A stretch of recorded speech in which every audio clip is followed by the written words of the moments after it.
950 سال تبلیغ فرمائی حضرت نوح علیہ السلام نے، اور ان کی قوم سرکش رہی، اور آپ جب ان کو ڈراتے عذاب الہی سے تو وہ مذاق اڑاتے ہیں۔ فَأْتِنَا بِمَا تَعِدُنَا، جس چیز کا تم وعدہ کرتے ہو لا کر کے دکھاؤ عذاب کیسا ہوتا ہے۔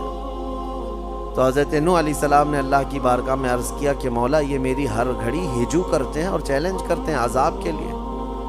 تو اللہ تعالیٰ نے فرمایا نوح تم اپنی کشتی بناؤ سوکھے میں، جبکہ کوئی آس پاس میں کوئی ندی دریا نہیں ہے، لیکن کشتی بنانے کا حکم ہوا۔ آپ نے ایک بہت بڑے سائز کی کشتی بنائی جس میں صرف ایمان والے سوار تھے، اور ہر جانور جتنے بھی اس وقت موجود تھے ان جانوروں کا ایک ایک جوڑا اس میں لے لیا گیا تھا۔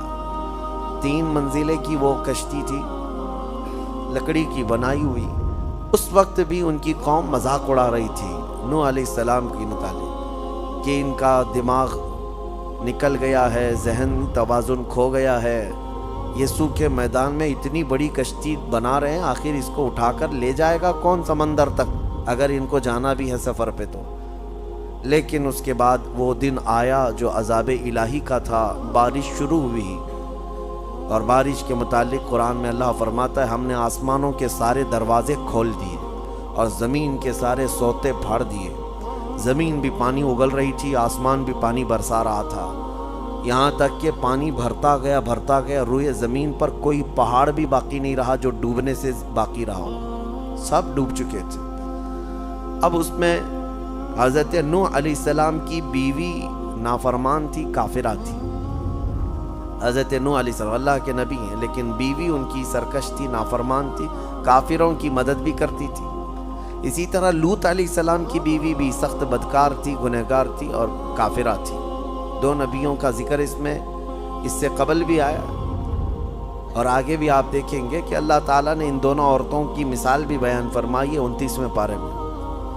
حضرت نوح علیہ السلام کی بیوی ان پر کبھی ایمان نہ لائی، اور ان کا ایک بیٹا تھا حضرت نوح علیہ السلام کا، وہ بھی آپ پر ایمان نہیں لایا۔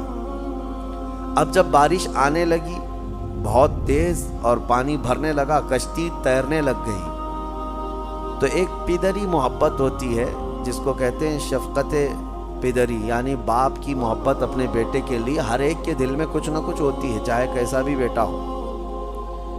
تو حضرت نوح علیہ السلام پکارنے لگے اس کو کہ بیٹا آجا میری کشتی میں، تو بچ جائے گا۔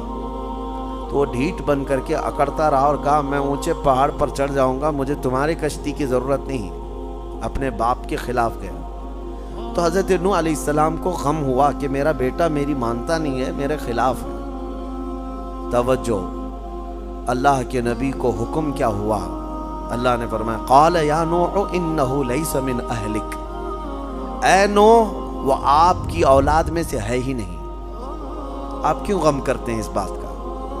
انہ عمل غیر صالح فلا تسألنی ما لیس لک بہ علم انی اعیذک ان تکون من الجاہلین۔ حضرت نوح علیہ السلام کو تنبیہ کی گئی، اللہ کی طرف سے تنبیہ آئی، آپ اس چیز کا سوال نہ کریں۔ وہ اللہ کی بارگاہ میں مانگ رہے تھے کہ مولا میرے اہل کو بچا لے، میرے اولاد کو بچا لے۔